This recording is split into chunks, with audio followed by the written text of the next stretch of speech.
आप ये video YouTube पर देख रहे हैं तो हमारे चैनल को सब्सक्राइब करें और बेल आइकन को दबाना ना भूलें। पड़ा रहे और धक्के धनी के खावे, सो काल झकझोल ही पर द्वार छोड़ नहीं जावे। ये फार्मूला पर उनका छोटी मोटी आपदाएं भी आप पर आती नजर आवे तो भगवान के इस स्थान को नहीं छोड़े, इस नाम ना नहीं छोड़े, चाहे कितने झटके पटके काल के लगते दिखे। देखो जो मजबूत वृक्ष होते हैं, पेड़ होते हैं बाग के, कितनी आंधी चालने को धरती में पटक पटक कर मारती पर टूटते नहीं। अब पीछे इस दास के साथ यही हुआ था। इन झूठे नकली आचार्यों ने जनता को भ्रमित किया और सरकार को भ्रमित करके ऐसा तूफान छोड़ दिया कि ये सब नष्ट हो जाएंगे। लेकिन इतने मजबूत पेड़ बना दिए थे, अपने बच्चों को इतना ज्ञान दे रखा था उस दास ने, एक भी नहीं टूटा, टस से मस नहीं हुए, उससे ज्यादा उभर के आए हैं परमात्मा के बच्चे। इस प्रकार पुण्यात्माओं, जैसी लीलाएं परमात्मा कबीर जी के साथ 600 वर्ष पहले उन जालिमों ने की थी, आज उसी की आवर्ती हुई है क्रोथा कांड। पर चिंता ना करो, परमात्मा अपना काम कर रहा है और वो नकली अपना काम करते आए, उनकी दाल गला नहीं करती। हाँ, पहले इतनी दाल जरूर गल गई उनकी कि वो ये कहा करते कबीर जी अशिक्षित है और ये सदग्रंथों को नहीं समझ सकते। संस्कृत भाषा में सदग्रंथ लिपिबद्ध हैं और संस्कृत भाषा केवल एक ही वर्ग, ब्राह्मण वर्ग जानता था। और ये कहते थे जो ब्राह्मण गुरु पंडित मंडलेश्वर ऋषि महर्षि जो ज्ञान देते ये सही है, क्योंकि इन्होंने वेदों गीता और पुराणों को पढ़ करके ये ज्ञान दिया है। आज वही वेद, पवित्र श्रीमद् भगवत गीता, पवित्र पुराण आज परमात्मा की 600 वर्ष बोली उस अमृतवाणी का समर्थन दे रहे हैं। तो अब आप आसानी से परमात्मा को पहचान पाओगे। एक रामानंद नाम का बड़े महापुरुष थे, ऋषि थे, चारों वेदों और गीता जी के बड़े विद्वान माने जाते थे। उन्होंने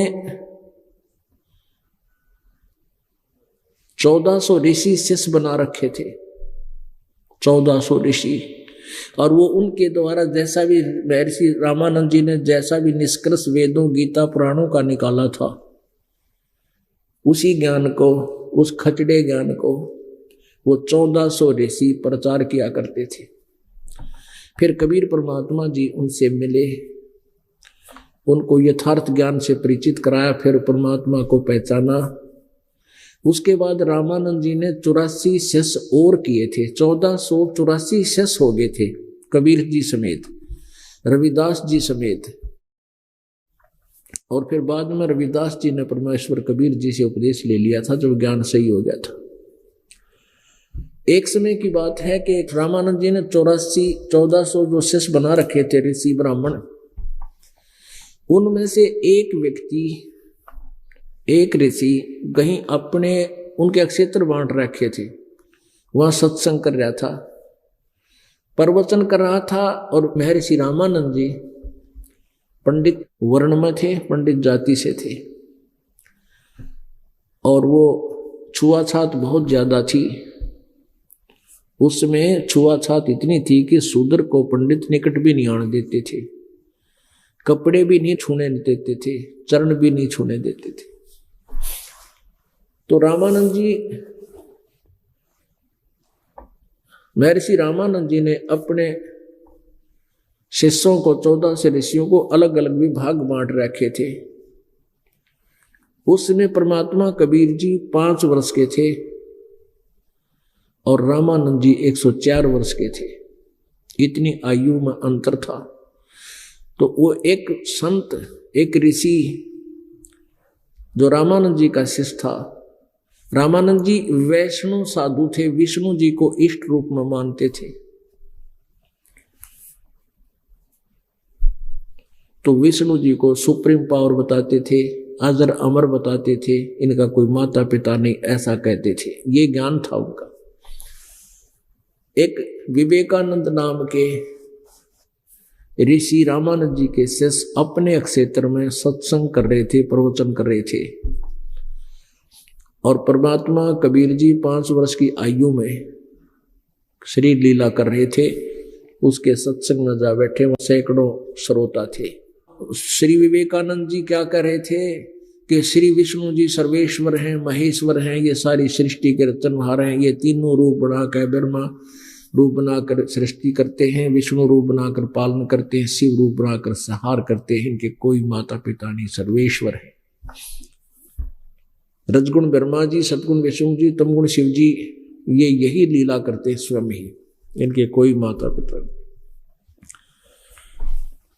जब सत्संग उन्होंने कर लिया तो परमेश्वर कबीर 5 वर्ष के बालक खड़े हुए, कहा स्वामी जी मेरी एक शंका है, आपसे समाधान की इच्छा है। स्वामी जी ने कहा, यानी विवेकानंद जी ने कहा कि बोलो बच्चा, क्या समाधान है, क्या शंका है? कि आप जी ने बताया कि ब्रह्मा विष्णु महेश अजर अमर हैं। नहीं, ब्रह्मा विष्णु महेश तो नासवान है, इनकी जन्म और मृत्यु होती है। एक ब्राह्मण देवी पुराण की कथा कर रहा था, 3रे सकंद में वो पढ़ रहा था, मैंने सुना, और आप भी निकाल कर देखिएगा। और विवेकानंद जी की लाल आंखें हो गई, अरे क्या बोल रहा तू बालक, कमबख्त, तूने ये क्या कहा? अब देखिए स्वामी जी, नाराज ना हो। जब देवी भागवत देखा, पढ़ा उसने गुप्त रूप से, तुरंत साथ रखते थे वो, तो एक गधे का बोझ रखा करते नो बैलों को ऊपर रख के। उस नकली ऋषि जो रामानंद जी के शिष्य थे, वो नकली महर्षि विवेकानंद ने पढ़ लिया और देख लिया, और कहता है कि कहीं नहीं लिखा ऐसा, ये झूठ बोलता है, देखो रे ये दुल्हाई का बेटा। उन्हें पूछा कि ये कौन है, तो सभी श्रोताओं ने बताया ये धानक दुल्हाई का लड़का है, नीरू का, और यह तो जी जहां भी जाता है वहां ऐसे ही चर्चाएं करता है, इसकी तो आदत बन रही है लोगों को संतों के साथ छेड़छाड़ करने की। तो कहने लगा, रे तू कोई अक्षर पढ़ा है कहीं क्या? तेने कोई गुरु बना रखा है? तू कैसे समझ सकता है इन पुराणों को? ये झूठ बोल रहा है, ये कपटी है। तेरी क्या जाति है, कौन है? उसको पता लग गया कि जुल्हाई का लड़का है। तूने कोई गुरु बना रखा है? परमात्मा ने कहा, मैंने गुरु धारण किया है। कौन है तेरा गुरु? के जो तेरा गुरु जी वही मेरा गुरु जी। अब वो बेदक गया, अरे देखो क्या कहता है, मेरे गुरुजी पता कौन है? श्री श्री 1008 महर्षि रामानंद जी पंडित। वो तो तुम्हारे जैसे शूद्रों को निकट भी नहीं आने देता। देखो रे लोगों, देखो रे जनता, देखो रे श्रोत भक्तों, कितना झूठा कपटी है। इसकी बात सच्ची हो सकती है? अनपढ़ है, शिक्षित, इसको क्या पता सदग्रंथों के बारे में। कबीर साहब ने कही, जानबूझ साची तजे करें झूठ तेने, अर्ता की संगत है प्रभु सपने में भी ना दे। परमात्मा बोले, जानबूझ के साची तजे अरे करे झूठ तेने, कहते तेरे जैसे के दर्शन था वो भी ना करने चाहिए। कबीर जी उठ कर चल पड़े। तो रामानंद के शिष्य ने उत्तर तो देना आया नहीं, क्योंकि वो फेल हो गया। तो अपने चेलों से कहा कि कल आना तुम गुरु जी के पास, इसको लाएंगे पकड़ कर, देखना कल इसकी क्या हालत होगी। अब पुण्यात्माओं, अब रामानंद जी के उससे विवेकानंद जी शाम के समय ही पहुंच गया रामानंद जी के पास और कहा, गुरु जी आप हमारी तो नाक काट ली एक धानक के बेटे ने। नीरू जुल्हाई के पुत्र ने हमारी नाक काट दी भगवान। वो कहता मैंने रामानंद जी से नाम ले रखा है, स्वामी जी से, वो धानक का बेटा। हम तो मुंह दिखाने लायक नहीं रहे, स्वामी जी कुछ इसका प्रबंध करो, इसका कोई इलाज करो, नहीं तो जनता हमसे बहुत नफरत करेगी, सब शेष हमसे दूर हो जाएंगे, ब्राह्मण लोग हमें क्या धिक्कारेंगे। रामानंद जी ने सोचा भाई ठीक है, झूठा है वो तो, मैंने कभी नाम दिया ही नहीं। तो रामानंद जी ने कहा कि कल सुबह लाना उसको पकड़ के। ले गया 10 मस्टंडे। विवेकानंद सुबह सुबह 8-10 व्यक्तियों को लेकर पहुंचा वहां कबीर जी के नीरू की झोपड़ी की तरफ। तो वहां पूछ रहे थे कि नीरू का मकान कहाँ है। आंखें लाल, सब की गुस्से में बोल रहे थे। एक भक्त ने और एक माई ने जाके बताया कि तुम्हारा किसी से झगड़ा हो गया क्या।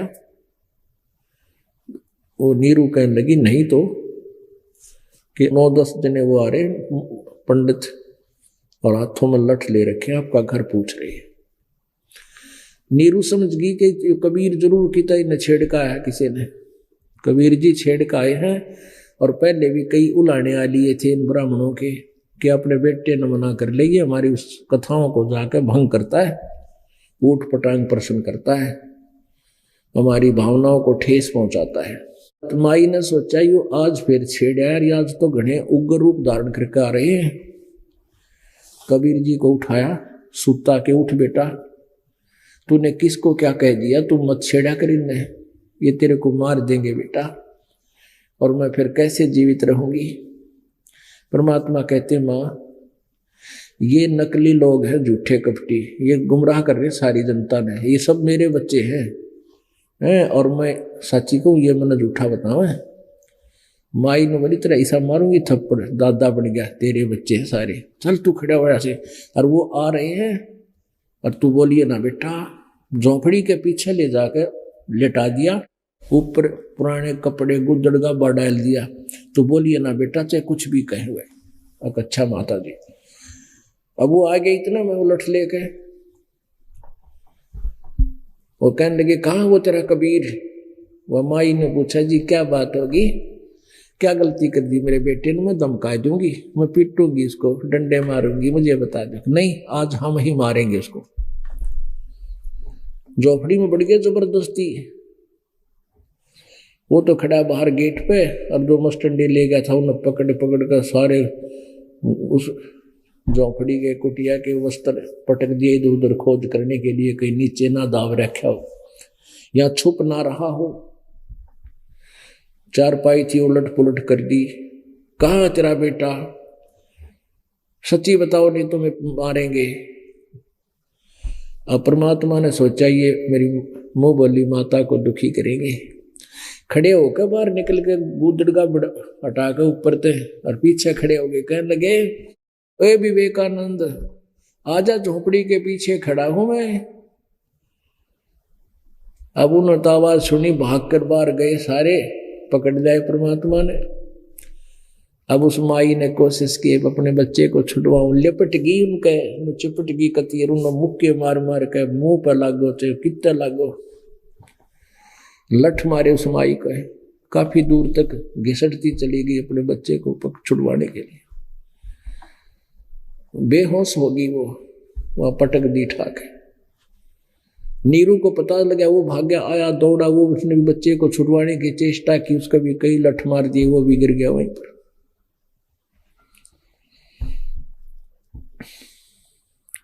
उस मोहल्ले वालों ने, कॉलोनी वालों ने उन दोनों को उठाकर उनकी झोपड़ी में लटाया। लगभग 2 घंटे में होश आया उनको दोनों को। उधर से परमात्मा को लेकर के कबीर जी 5 वर्ष के बालक को रामानंद जी के सामने खड़ा कर दिया और वहां हजारों की संख्या में वो आगमा उस विवेकानंद के चेले के तेरी बेइज्जती होगी थी। और इसने ये कहा था कि रामानंद मेरा गुरु है, देखिए आ जाओ भाई, तुम इस झूठे की बात झूठ होगी। तो वहां क्या किया, रामानंद जी ने अपनी झोपड़ी का आगे पर्दा लगा दिया, कर्टेन। ये दिखाने के लिए मैं इनके दर्शन भी नहीं करता, छोटी जाति वालों के नाम तो बहुत दूर की बात है, शिष्य बनाना तो बहुत दूर है। तो परमात्मा का और रामानंद जी की काफी वार्ता हुई।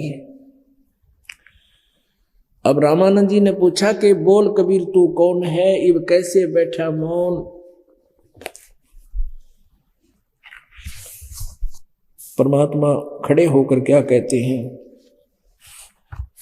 वो वार्ता आपको सुनाते हैं भगवान की वाणी की।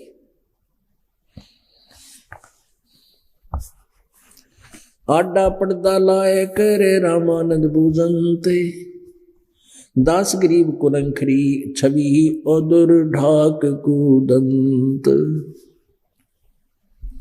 आडा पर्दा ला के झोपड़ी का आगे पर्दा ला के अंदर खड़ा है झोपड़ी में, बाहर कबीर जी खड़े हैं 5 वर्ष के बालक रूप में, और इतना गुस्सा हो रहा है नो, कहते हैं वो नो पैर पटक रहा है गुस्से में अंदर। क्या प्रश्न करता है, कौन जात कुल पंथ है, कौन तुम्हारा नाम है, दास गरीब आधीन गति फिर बोलत है बलि जाऊं मैं। अब रामानंद जी पूछते हैं तू कौन, तेरी जात है, तेरी भक्ति का कौन सा पंथ है, कौन जात कुल पंथ है और कौन तुम्हारा नाम है, दास गरीब आधीन गति फिर बोलत है बलि जाऊं मैं। गरीबदास जी कह रहे हैं कि जैसे गुरु और शिष्य का नाता निभाते हुए गुरु जी गुस्से हो रहे हैं, अच्छी बुंडी कह रहे हैं, और परमात्मा करबद्ध होकर के ऐसे खड़े हैं और विनम्र भाव से कहते हैं, जात हमारी जगत गुरु परमेश्वर पद पंथे, दास गरीब लिखत पड़े मेरा नाम निरंजन कंथे। परमात्मा बोले मेरी जाति पूछता है तो मैं जगत गुरु हूं, पूरे विश्व को सत्य ज्ञान मैं ही देने आया हुआ हूं। और मेरा कौन सा पंथ है, मेरा कौन सा मार्ग है भक्ति का, परमेश्वर पंथ है। ईश ईश्वर परमेश्वर, ईश तो ये ब्रह्म है 21 ब्रह्मांड का स्वामी, इसको सरपुरुष भी कहते हैं, सरपुरुष। और ईश्वर है ये ईश से श्रेष्ठ है जो वो अक्षर पुरुष है, 7 संग ब्रह्मांड का स्वामी जिसको परब्रह्म भी कहते हैं। और परमेश्वर जो ईश्वर से भी श्रेष्ठ है वो परमेश्वर यानी परम अक्षर ब्रह्म, सबका मालिक, वो परमेश्वर है। कहते मैं उस परमेश्वर का पंथ, वो परमेश्वर वाला पंथ यानी मैं मार्गदर्शन उस परमेश्वर का करता हूं और मैं परमात्मा हूं। अब रामानंद जी ने कहा, अरे बालक सुन दुर्बुद्धि तेरा घटमत तन आकार, दास गरीब दर्द लग्या हो बोले सिरजनहारे। गरीबदास जी कह रहे हैं, अपनी परमात्मा की महिमा बता रहे हैं, आंखों देखी। रामानंद जी कहने लगे, ए दुर्बुद्धि तू अपने आप को भगवान कह रहा है, तो साकार दिखाई देता, परमात्मा तो निराकार है। अड़ सब की बुद्धि यहां फेल है। किसी से पूछो, विष्णु जी का उपासक है, सामने मूर्ति है, रोज मत्था टेकता है, फिर कहते हैं मैं ध्यान लगाता हूं, परमात्मा देखा है, ओहो परमात्मा तो निराकार हो, दिखाई थोड़ा देता है। तो यह कह रहा है कि जब परमेश्वर ने कहा कि मैं भगवान हूं, रामानंद ने कहे दुर्बुद्धि, रामानंद जी कहते हैं ए दुर्बुद्धि बालक तू भगवान कहे अपने आप को, तेरा तो शरीर दिखाई देता है। अर्थात वो कहते हैं भगवान निराकार है। और कहते हैं रामानंद जी को बड़ा दुख हुआ जब परमेश्वर ने अपने आप को परमेश्वर सृजनहार कह दिया। रे बालक सुन दुर्बुद्धि घटमट तन आकार, दास गरीब दर्द लग्या हो बोले सृजनहारे। और कितनी गालियां दे दी, तुम मोमन के पालुआ, तेरा एक जुल्हे के गर्बास, और दास गरीब अज्ञान गति, एता दृढ़ विश्वास, मान बढ़ाई छोड़कर बोलो बालक बैन, दास गरीब अधमुखी एता तुम गुटफेन। तर्क तलु से बोलते रामानंद सुरज्ञान, दास गरीब कुजात है ये आखिर नीच निदान। अब क्या बताते हैं, रामानंद जी गालियां दे रहा है कि ये कुजात है, कुजात है यानी ना इसकी माँ का बेरा ना बाप का, अरे अपने आप को भगवान कहता है। अब परमात्मा क्या बोले, मैं के बदन खुलास कर, सुन स्वामी परवीन, दास गरीब मनी मरे, मैं आजिज आधीन। ए स्वामी सृष्टा में और सृष्टि हमारे तीर, दास गरीब अधर बसु मैं अवगत सत कबीर। ओए होए होए।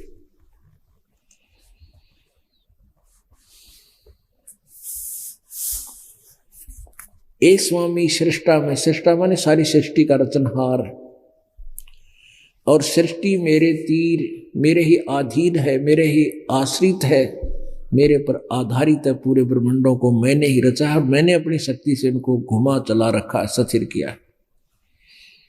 और मैं ऊपर रहता हूं अधर सतलोक में, सबसे ऊपर, अधर माने ऊपर।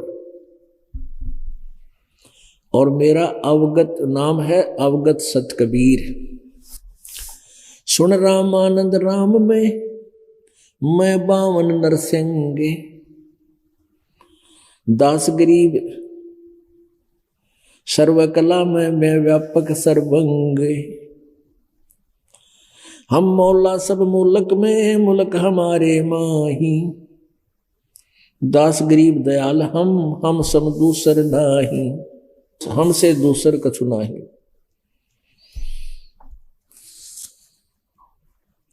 मैं रोवत हूं सृष्टि को, सृष्टि रोह मोए, गरीबदास इस विजोग को समझ न सकता कोई।